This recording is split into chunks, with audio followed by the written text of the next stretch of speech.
हरे कृष्णा। दोस्तों, कार्तिक मास में हम सुनेंगे कार्तिक मास महात्म्य कथा अध्याय 1। दोस्तों, कथा सुनने से पहले आइए श्री गोविंद की हम एक छोटा सा भजन सुन लेते हैं।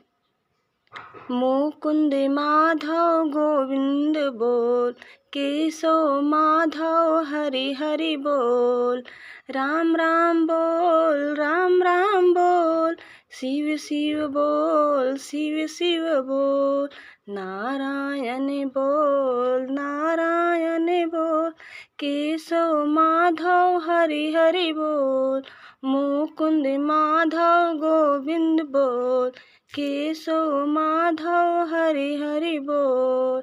जय श्री कृष्णा, जय श्रीमन नारायण। दोस्तों, अब हम सुनेंगे कार्तिक मास महात्म्य कथा अध्याय 1। कथा के अंतिम में हम सुनेंगे श्री तुलसी माता जी की आरती। मैं सिमरू माता शारदा बैठे जिह्वा आए। कार्तिक मास की कथा लिखे कमल हर्षाय। नैमिषारण्य तीर्थ में श्री सूत जी ने 88,000 सनकादिक ऋषियों से कहा, अब मैं आपको कार्तिक मास की कथा विस्तार पूर्वक सुनाता हूँ, जिसका श्रवण करने से मनुष्य के सभी पाप नष्ट हो जाते हैं और अंत समय में वैकुंठ धाम की प्राप्ति होती है। सूत जी ने कहा, श्री कृष्ण जी से अनुमति लेकर देवर्षि नारद के चले जाने के पश्चात सत्यभामा प्रसन्न होकर भगवान कृष्ण से बोली, हे प्रभु, मैं धन्य हुई, मेरा जन्म सफल हुआ। मुझ जैसी त्रैलोक्य सुंदरी के जन्मदाता भी धन्य है, जो आपकी 16,000 स्त्रियों के बीच में आपकी परम प्यारी पत्नी बनी। मैंने आपके साथ नारद जी को वह कल्प वृक्ष आदि पुरुष विधि पूर्वक दान में दिया, परंतु वही कल्प वृक्ष मेरे घर लहराया करता है। यह बात मृत्यु लोक में किसी स्त्री को ज्ञात नहीं है। हे त्रिलोकीनाथ, मैं आपसे कुछ पूछने की इच्छुक हूँ।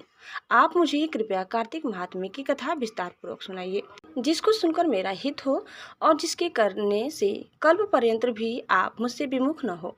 सूत जी आगे बोले, सत्यभामा के ऐसे वचन सुनकर श्री कृष्ण ने हंसते हुए सत्यभामा का हाथ पकड़ा और अपने सेवकों को वहीं रुकने के लिए कहकर विलास युक्त अपनी पत्नी को कल्प वृक्ष के नीचे ले गए। फिर हंसकर बोले, हे प्रिय, 16,000 रानियों में से तुम मुझे प्राणों के समान प्यारी हो। तुम्हारे लिए मैंने इंद्र एवं देवताओं से विरोध किया था। हे कांते, जो बात तुमने मुझसे पूछी है उसे सुनो।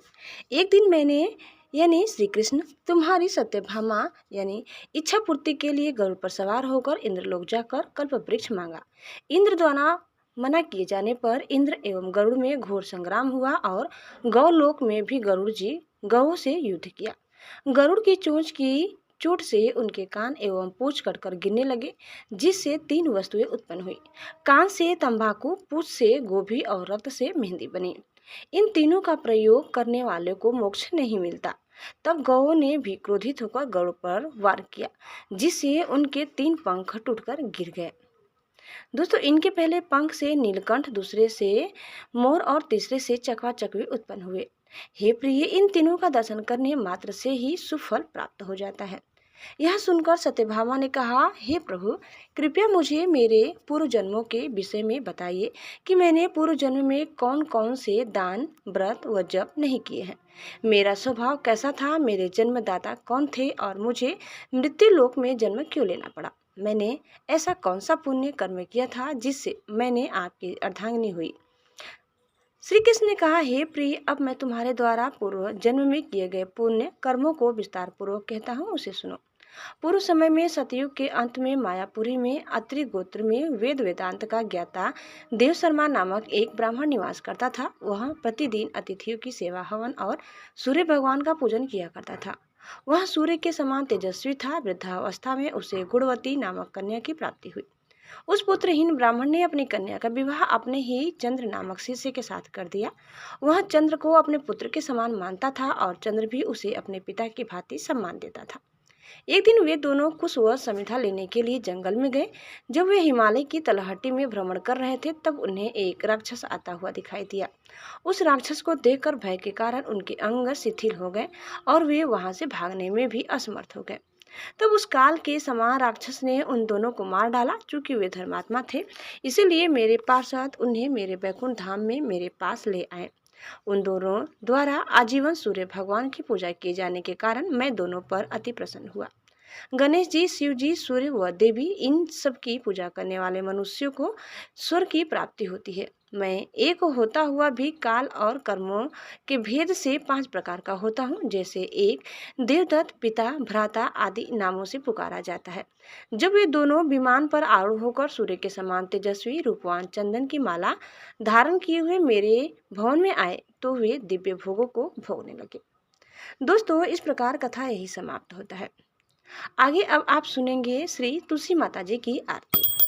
तुलसी महारानी नमो नमो, हर की पटरानी नमो नमो, धन तुलसी पूरन तब किनो, शालीग्राम बनी पटरानी, जाके पत्र मंजरी कोमल, श्रीपति कमल चरण लपटानी। तुलसी महारानी नमो नमो, हर की पटरानी नमो नमो, धूप दीप नवैध आरती, पुष्पन की वर्षा बरसानी, 56 भोग 36 व्यंजन, बिन तुलसी हरि एक न मानी। तुलसी महारानी नमो नमो, हरि की पटरानी नमो नमो, सभी सखी मैया तेरो यश गावे, भक्ति दान दीजे महारानी।